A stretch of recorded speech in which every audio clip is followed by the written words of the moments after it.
Aljon! Hindi, sige lang, hayaan nyo lang. Sige lang. Ayan, okay na po. Baba tayo, sige. Okay ka lang, bro? Very good. Ayusin natin yan. Oy, very good. Umpisa na sana yung ano dito, no? Okay. Alam nyo ba, kaya ako pumunta dito para pag-usapan namin ni tatay yung ano, yung paglagay ng ano, kulong-kulong sa motor. Okay?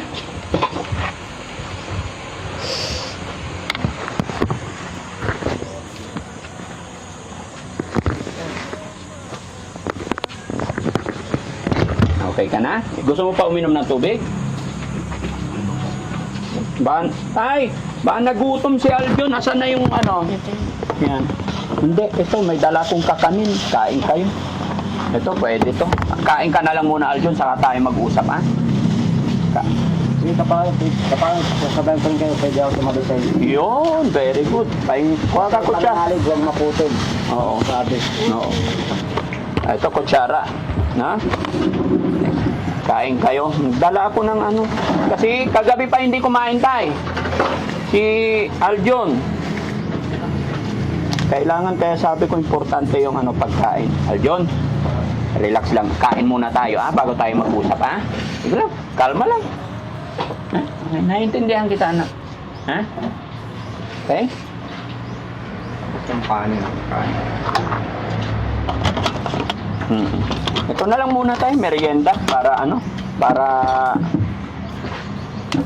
gumanda yung pakiramdam ni Aljon.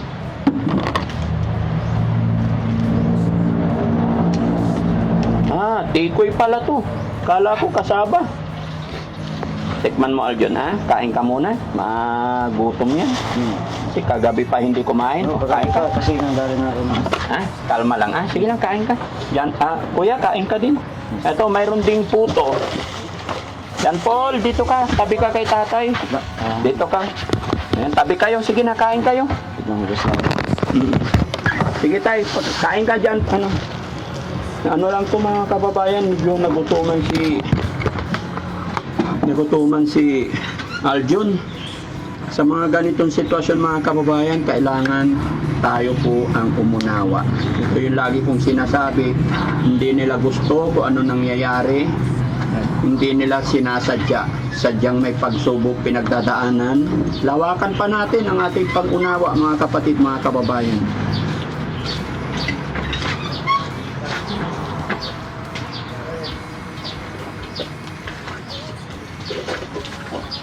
Kain ka rin, ano? Sige, kain kayo.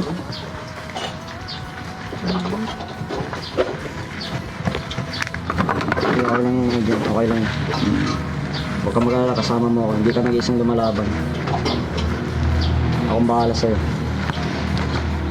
Nandito din ang pamilya, ang Team Daddy Frankie. Yun. Sama-sama tayo. Nung una, di tayo nagkakasundo. Pero, yan, kasama sa pagsubok talaga. Opo. Humingi din ako ng pasensya dahil, yun nga, dahil sa paniniwala ko din. Talagang seryoso ako sa paniniwala ko. Wala akong, kung ano yung nararamdaman ko, hindi ako nagpeke sa paniniwala ko. 100%. Ito, puto na lang. Ha? Sige. Nakikita niyo ito ang pinagdadaanan namin bilang SW Reyes.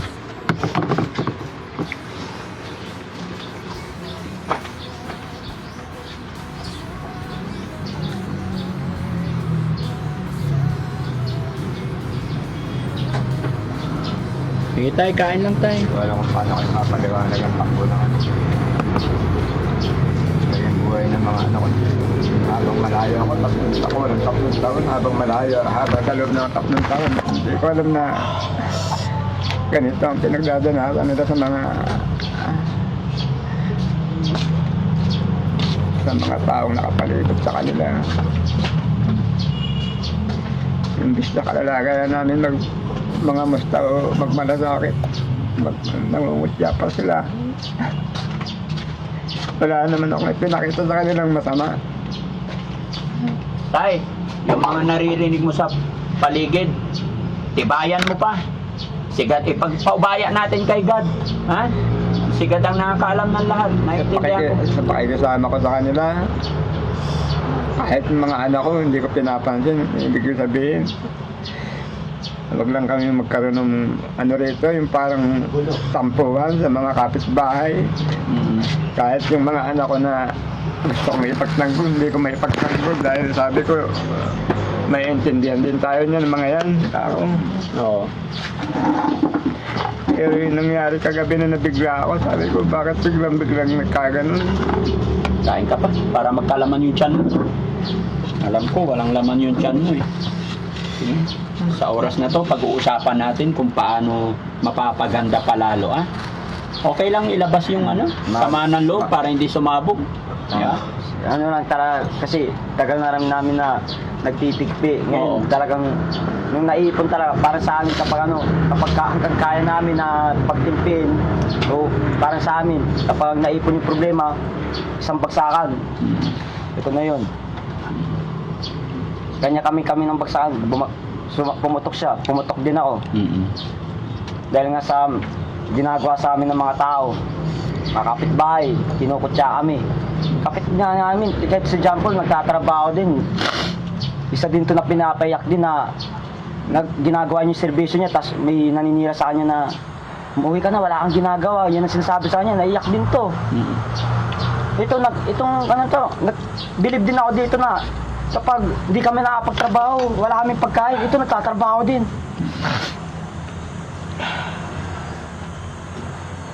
Marami akong gustong sabihin. Yan Paul, dito pa. Sabi ka kay Daddy para hindi ka naupuan lagi. Okay, yung kapot. Kung nakikita niyo umiyak kami, masaya na kayo na nagkakaganto kami. Okay lang. Pansamantalang kasiyahan yan. Kami na minaliit ninyo dahil sa pera. Kami naman ay umangat dahil sa itaas. Kaya ang sabi, kung sino ang nagpapakumbaba, siya iangat. Kung sino ang mga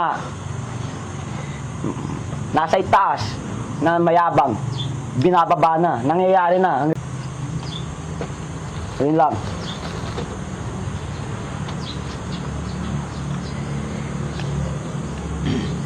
Tay, patatag pa rin tayo ha. At huwag tayong papikto. Ganun lang talaga yan. Kasama to sa pakatatatag ako nagsasabi sa'yo. Hindi ka nag-iisang nagpapakatatag. Kapatid ko hindi rin siya nag-iisa. Kasama niya ako.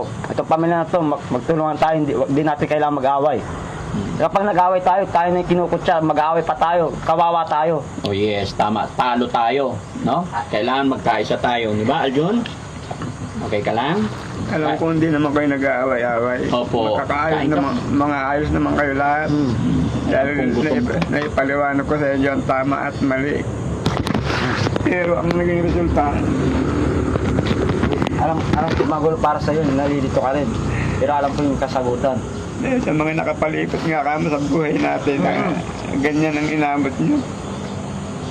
Pangungutya, sinasabi mo. Pinapadaan nila na parang wala tayong mararating, ganyan. Hindi ko alam, ayaw ko na rin mag-isip na ayaw ko nang biglang ng konklusyon o tuldok na kinukutya kami, basta kami, ang iniisip na lang namin kapag may nangyari masama, sinusunod na namin sa tamang pamamaraan kung paano kami assist sa buhay. Yun lang. Si tatay pwede mag-ano.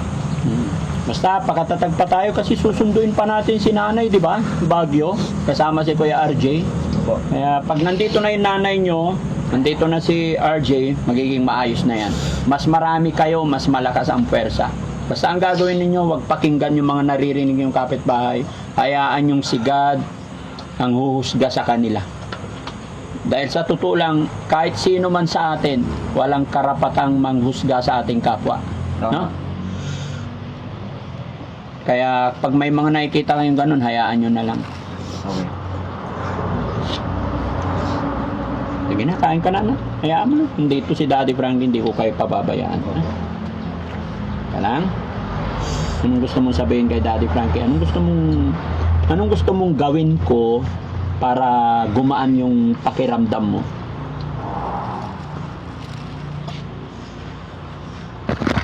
Ha? sa tango po kasi ano, di ako makaisip ng oras po. Magulong mga Oo. kaisip nila. Oh, sige. Kain ka na lang muna, ha? Pahinga ka muna. Baka puyat ito kagabi. Napuyat ba? Kasi Isa din yan, kasi nagwala siya na hindi namin alam kung nakapagpahinga ba siya ng maayos. Mm-mm. Sige, Pero hindi namin iisip na na minamasama talagang sumabog lang siya dahil sa mga ginagawa sa amin, ng mga pangungutya. Gusto mo rin to? Masarap yan. Opo, busog na po ako. Talagang nakain na po rin. Kumain ka. Opo. Iba pa rin ang kain ka pa rin para tumaba ka. Para matibay ba? Kain lang. Sige, kain ka lang. Hawakan mo para makakain ka marami. okay lang. Para tumaba ka, lumakas ka. Siguro naman sa tagal-tagal ko na rin dito, hindi ako nagtatanim ng sama ng loob kung sino. Tagal ka, hindi ka nagtagal dito talaga. Ano, diba? Nagkakabuhay ka doon, hindi mo kami napapansin dito. Hindi kami nagkamin sa'yo. Ang ibig ko sabihin yung mga kapitbahay na sinasabi niyong namumutya sa inyo. Sa tagal-tagal ko na rito, wala akong pinakitang masama sa kanila ako. Ang ibig ko sabihin, mahal ko pa rin sila kahit ganito ang kalalagayan natin. Hindi ako nagtatanim ng sama ng loob. Hayaan mo na yung kapitbahay, tay. Tindihin na lang natin tong mga anak mo. Lahat ng taong hindi nakakaintindi sa sitwasyon namin, mahal ko pa rin kayo kahit sabihin niyo sa akin kung anong problema. Huwag niyo lang ganito yun ang pamilya ko. Huwag niyo lang ganito yun ang pamilya ko. Wala ako ipinakitang masama sa inyo. Lumaban ako ng parehas, hindi ako sa dami namin magkakapatid. Sa disiplinang ginawa sa amin ng magulang namin. 13 lalaki, 3 babae. Wala sa aming nagkasungay kahit isa. Wala. Dala ko yung disiplina ng magulang ko na ginamit ko pa sa mga anak ko. Mga ganito ang kinalabasan.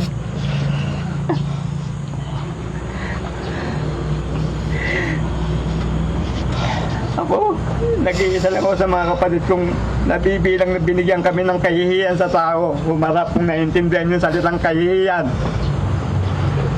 Kahit may problema ka, soluhin mo kung kaya mo. Mga kapatid ko, pwede naman akong lumapit para sabihin ko sa kanila na nagkakaganito yung pamilya ko. Hindi ko sinabi.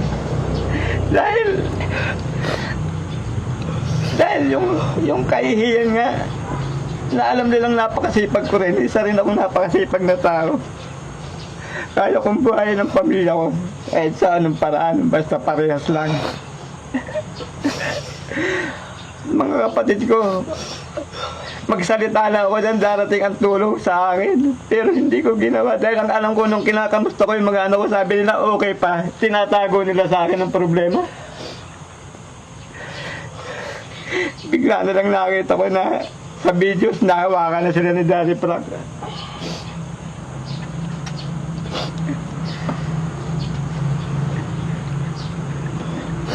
Saan pala yung ayaw? Kaya nung ganito, nalaman ng mga kamag-anak ko yung mga nangyari. Doon lang sila nagsisitawag sa mga anak ko. Nangamusta. Sinisisi pa ako ng ibang ko kapatid, ba't daw hindi ako nagsasalita?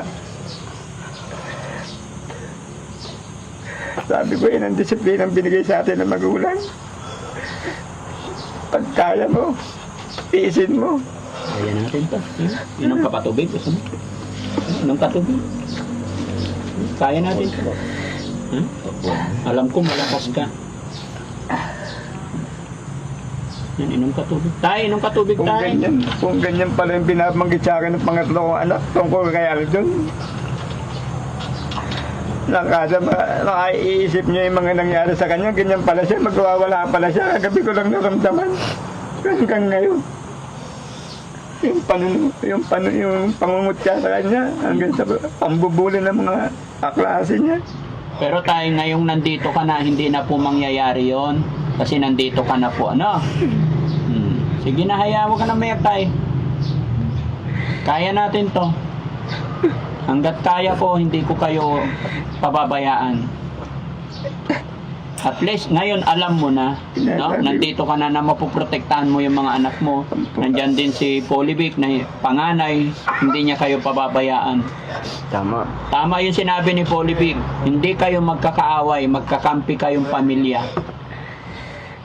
Na? Kaya, the more na nagkakaisa po kayo, lalong lumalakas kayo. At least nailabas na ni Aljon yung sama Yung ng sama. loob niya para wala nang kasi nandyan sa dibdib niya eh, kaya nung sumabog kaya nilabas na niya. Nilabas niya. Kaysa naman nahihirapan Hindi. siyang dala-dala. Hindi niya kailangan idamdamin yan kasi